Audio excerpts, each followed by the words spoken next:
Random House Audio presents The Long Run, a New York City firefighter's triumphant comeback from crash victim to elite athlete, by Matt Long with Charles Butler. This is Matthew Del Negro. Chapter 1. The Chase is On. As I stood there on that unusually warm November morning, looking all around me, everything seemed to say, New York. I was a row or so back from the starting line of the 2005 New York City Marathon, with the Manhattan skyline shrouded in a dank, soupy fog rising off in the distance beyond New York Harbor. Nearby, my teammates, 150 or so New York City firefighters, were doing their final stretches and giving each other one last command. Beat the cops, okay? Beat the NYPD. Any second, Frank Sinatra would be blaring over the loudspeakers, so that every last one of the 37,597 runners about to take off from Staten Island via the Verrazano Narrows Bridge for a 26.2-mile race through the city's 4 other boroughs could hear, what else? New York, New York. Like I said, everything seemed to say New York. But all I could think about was Boston. Boston? What had gotten into me? I was a New Yorker, born and raised in Brooklyn, with the accent to prove it. When I used to have hair, I combed it like Tony Manero, John Travolta's character in Saturday Night Fever. My sisters, Eileen and Maureen, called me John Revolting. Now I lived in Midtown Manhattan, where I was a firefighter with Ladder Company 43 in East Harlem. And on this marathon day, to remember all my fellow firefighters who died on September 11th, 2001, I had stenciled 343 on my left arm. I also owned 3 bars in Manhattan, and if I needed, I could tell you where to go for the best Manhattan clam chowder, Brooklyn lager, or New York strip in the city. I had nothing against Boston. In fact, I was a huge Bill Buckner fan, and I'd have a beer with Dennis Leary any day of the week. But New York was my town. Still, at that moment, I couldn't get that other city out of my mind. Hey, Matty, how you feeling? Shane, I'm good, bro. I'm good. How about you? I'm ready. Just keep the pace, Matty. Keep the pace. To me, it sounded like Shane McKeon, a training partner and another firefighter on the starting line, was saying, keep the faith. In a way, he was. He was reminding me to stay steady. Keep the pace. If I could click off 26.2 miles at a pace of about 7 minutes and 15 seconds per mile, that would get me to the finish line in Central Park in 3 hours and 10 minutes. And that would easily beat my best ever marathon time by nearly 40 minutes. And, if everything went right, that would give me a shot at finishing among the top 10 firefighters running on this day, which would help us in our annual race within a race against the police department. And best of all, that would win me a prized spot in next year's Boston Marathon. And that's why I had Beantown on the brain. I wanted to run the most famous race of all, Boston. They've been staging the Boston Marathon every April since 1897, and for most of those years, only a select crowd gets to take part. To earn an official race entry, you need to nail a pretty demanding time based on your age. So, at 39, I had to run a 3:15 marathon. Boston race officials allow a 59-second grace period, but not a second more. I didn't want to chance a close call, so a few weeks earlier, I told Shane that I would go out a bit faster. I'd aim for a 3:10 finish, giving myself a 5-minute cushion. Whatever it took to make it to Boston, I was game.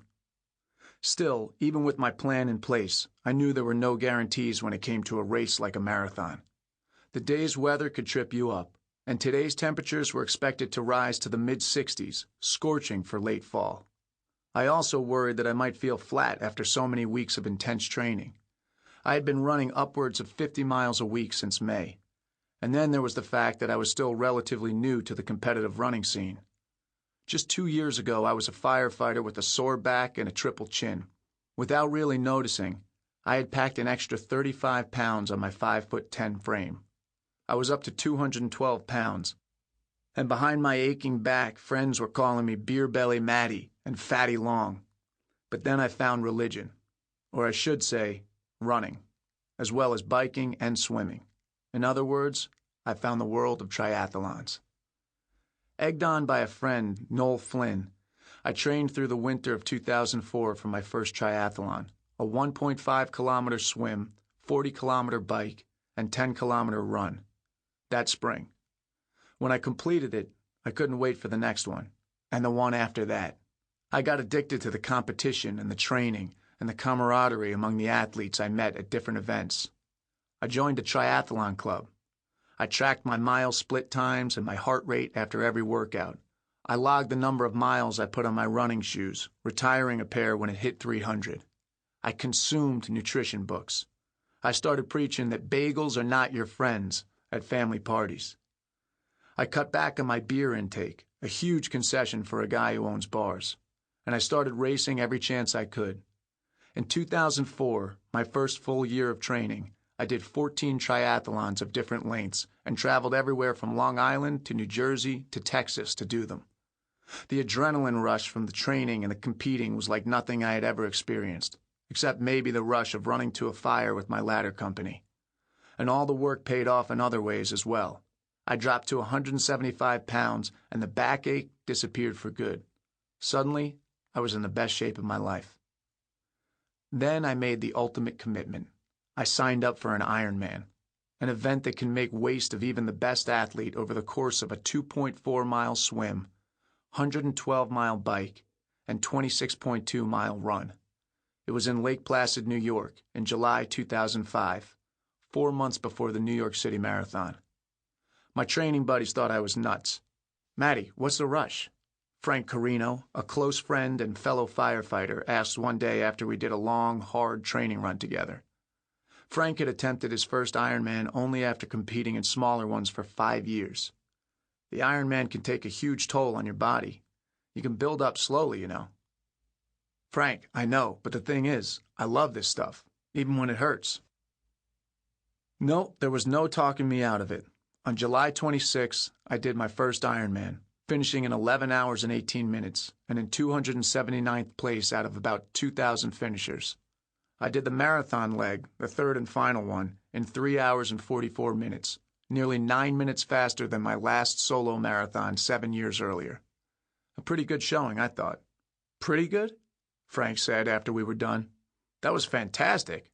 Matty, you got to slow down. You're catching up to me. You're definitely going to Kona someday." He was talking about Kona, Hawaii, site of the annual Ironman World Championship. Frank had qualified for the first time with his race in Lake Placid. For me, Kona would be a goal come 2006. First, I had to make it to Boston. I looked at my watch, 10:09 a.m., 1 minute until the cannon blast to start the marathon.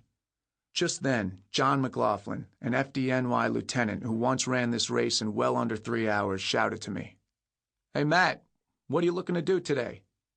"3:10, John," I shouted back. 3:10. Sounds good to me. Why don't you run with me?" Huh? He wasn't part of my marathon game plan. I had run hundreds of miles with Noel and Shane and Frank over the past few months, but none with John McLaughlin. Besides, he was faster than me. He could throw me off pace. "Hey, thanks, John, but just go ahead. Enjoy." "Come on, Matt. Come out with me. We'll do it together." "Thanks, bro, but I'm planning on running the first 2 miles kind of slow, maybe at 7:45 pace. That way I won't die later." "What? How are you going to run 3:10 doing that? You're crazy." Just then, boom, the race was on, and John was gone. Every year on Marathon Sunday, the television crews covering the race show an overhead shot of the Verrazano Narrows as the mass of runners crosses the 2-mile span into Brooklyn. From that vantage point, the runners look like a collection of colorful bugs inching their way towards some unknown spot. But when you're actually on the bridge, among so many people, it feels more like you're part of an oversized rugby scrum, with bodies bumping, elbows bashing, shoulders colliding, and feet tripping over feet and more feet. It can also seem like one massive, slow-moving, no-end-in-sight traffic jam. The weird thing? You don't hear many runners complaining. And why should they? They're running the New York City Marathon, the biggest race in the world, and perhaps the biggest block party, too. They know that once they make it over the bridge and into Brooklyn, a line of spectators will stretch, virtually unbroken, for the next 24 miles, whooping them on until the finish line in Central Park. for sheer spontaneous. Sample complete. Ready to continue?